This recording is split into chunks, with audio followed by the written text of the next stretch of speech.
안녕하세요. 데니엘의 노트북 시작합니다. 오늘은 다소 딱딱한 얘기가 될 수도 있는데요. 주변에서 많이들 궁금해하시고 질문하시는 것이 뭐냐면, 집값이 너무 비싸요. 집값 도대체 언제 떨어지는 겁니까? 집값이 너무 비싸서 이자료는 낮지만 도저히 살 수가 없습니다. 집값이 왜 이렇게 비싼 겁니까? 언제까지 집값이 비싸고 언제 집값이 떨어지는 겁니까? 라는 질문을 많이 하십니다. 여기에 대해서 많은 전문가들이 전망도 내놓고 얘기를 많이 하고 있는데요. 대부분 전문가들이 전망하는 것은 2021년도, 2022년도까지는 현재의 가격대를 유지할 것이다. 2020년도에서 2021년도에 그런 큰 상승폭은 아니더라도 2022년도도 집값이 떨어지진 않을 것이다. 라는 전망을 해놓습니다. 그럼 도대체 왜 2022년도까지는 집값이 떨어지지 않는지에 대해서 좀 설명은 좀 부족한 것 같아요. 그 설명, 그 이론적인 좀 근거와 그 이유를 조금 다소 딱딱하지만 좀 설명을 해드릴까 합니다. 그래서 지금 집을 사시려는 분들, 앞으로 집을 사려고 준비하시는 분들한테 나는 어떤 식의 집을 살면 좋겠다라는 것이 좀 예측이 되실 거예요.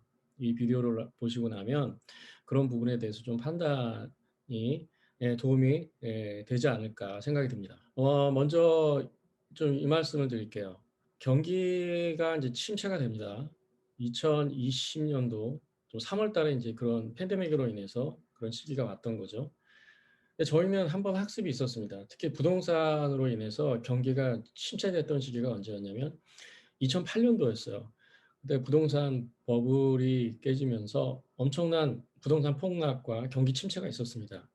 그 기간을 거치면서 실제 제로 금리가 됐고 또 양적 완화라는 조치가 있었고 양적 완화 조치 축소라는 조치가 있었고 또 경기가 회복되면서 또 금리가 올라가고 또 집값은 또 안정되고 실제 아마 경험하셨을 거예요. 2008년도에 집값이 폭락돼서 다시 회복되고 올라간 시기가 2013년도부터 시작이 되고 본격적으로 올라간 건 2015년부터였습니다. 그 사이클을 똑같이 저희가 이제 반복할 가능성이 높은 거죠. 그러니까 다시 얘기하면 2020년도에 3월 달에 터진 것이 2021년도에 조금씩 경기가 많이 회복돼 가고 있지 않습니까?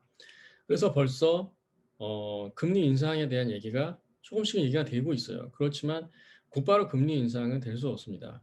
지금 그 연준 의장을 맡고 있는 파월 의장께서 2021년도 5월 달에 그 테이퍼링, 양적 완화의 축소라는 것이 테이퍼링인데 양적 완화에 대해 설명을 드리면 양적 완화 같은 경우에는 뭐 중앙은행에서 채권을 매입하는 거죠. 채권을 매입해서 시중에 통화를 풀어 나가는 것입니다. 그래서 이렇게 돈이 많이 풀리고 돈을 찍어내고 돈을 풀게 되고 또 정부에서 돈을 쓰게 되고 기업에서도 마찬가지로 많은 유동성을 가지고서 또 투자를 할 수 있고 또 일반 소비자들도 소비를 많이 할 수 있고 이게 바로 그 양적 완화 조치 때문에 이루어진 현상이라고 보시면 돼요.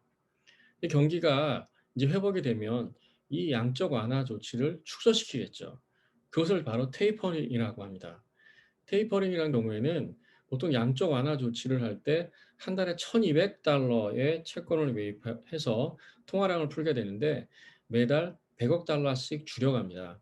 그러면 한 1년 정도 기간이 걸리겠죠. 그래서 말씀드렸듯이 5월 달에 언급이 있었고 그것이 본격적으로 논의되는 게 아마 8월이 될 겁니다. 8월에서 9월 정도에 결정이 될 수가 있어요.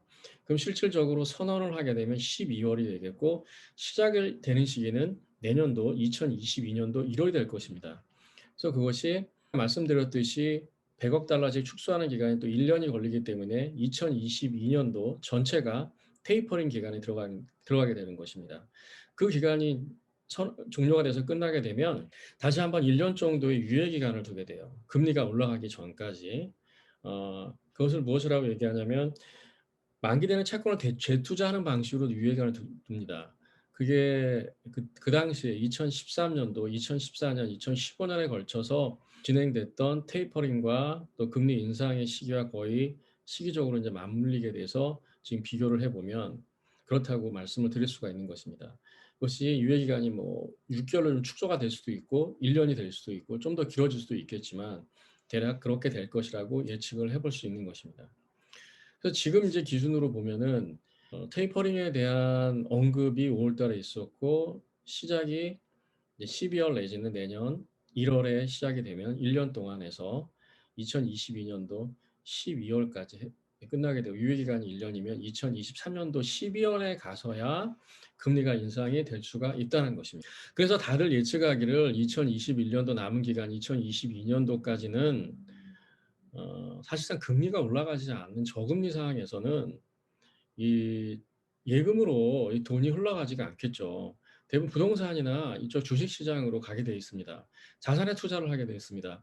그렇기 때문에 부동산 가격이 떨어지지 않을 것이다라고 예측을 하고 있는 것이죠. 특별히 지금은 더욱더 특수한 조건이 사실 있어요. 정부에서 많이 개입이 되고 또 구제책을 해주고 있기 때문에 집이 나오지 않아서 강력한 셀러 시장이 형성되고 있지 않습니까? 지금 수요와 공급이 굉장히 불균형한 거잖아요. 공급은 적고 수요가 굉장히 많습니다. 그 이유 때문이기도 하지만 이 지금 통화 정책과도 계속 맞물려 있다라는 것이죠. 그런 부분도 저희가 염두에 두어야 됩니다. 그래서 앞으로 그 2021년도 또 2022년도까지는 현재의 집값 또 내지는 이거보다 좀 더 오를 수 있다라는 전망이 유력한 것이고요. 금리가 올라가는 시점에는 분명히 집값은 하락은 있을 것입니다. 그렇기 때문에 그 시기는 2023년도 그 중이 되겠죠. 지금 전망은 2023년도 말로 보고 있지만 좀 당겨질 수도 뭐 있다라는 게 저희 예측입니다. 근데 테이퍼링 시작하는 시기에 약간의 또 변수가 있고 저희가 살펴볼 요인이 있어요. 그것은 뭐냐면은 그 파월 연준 의장도 언급한 거지만은 그 백신의 접종률이 75%까지 가야 본격적으로 테이퍼링을 시작할 수 있다라는 얘기가 있었고 또 실업률입니다. 실업률이 4.1%에서 4.5% 이하까지 좀 떨어져야 본격적으로 테이퍼링을 시작을 할 수가 있다라는 어떤 그런 지표도 있습니다. 그 지표대로 따르면 지금 현재 추세대로 목표 자체는 11월에 70%, 12월에 75%의 접종률을 가져가겠다고 하지만 그 목표가 조기에 달성되지 않을 확률도 있습니다. 지금 뭐 델타 변이 등 여러 가지 또 변이 바이러스 때문에 다시 감염률이 좀 올라가 있는 상태이지 않습니까? 그러니까 이런 여러 가지 몇 가지 변수가 있기 때문에 예측을 하고 선언을 하고 또 시행이 되는 시기가 정확하게 예측되기 굉장히 어렵습니다. 다만 금리라는 것은 갑자기 내일부터 올릴 수 있는 것도 아니고 이런 양적 완화 축소 조치 이후에 생기는 것이기 때문에 현실적으로 금리가 제로 금리에서 연준 금리가 올라가는 것은 앞으로 1년, 2년 후의 일이다라고 볼 수 있는 것입니다. 따라서 부동산을 지금 구매하고자 하시는 분들, 준비되신 분들, 앞으로 준비하실 분들은 이런 부분들을 좀 잘 예측하고 판단하셔서 언제 구매를 하면 좋을지에 대해서 신중하게 생각해 보시면 좋을 것 같습니다. 오늘은 좀 다소 딱딱하긴 하지만 이 부분을 알고 계시면은 내가 적절하게 부동산을 구매할 시기가 언제구나, 언제까지는 준비해서 사면 되겠구나라는 거를 대략 좀 참고가 좀 많이 되셨을 거예요. 그래서 이 비디오가 유튜브가 도움이 되셨다면 좋아요, 구독 버튼도 부탁드리겠습니다. 오늘은 여기까지 하겠습니다. 다니엘 논튜브였습니다. 감사합니다.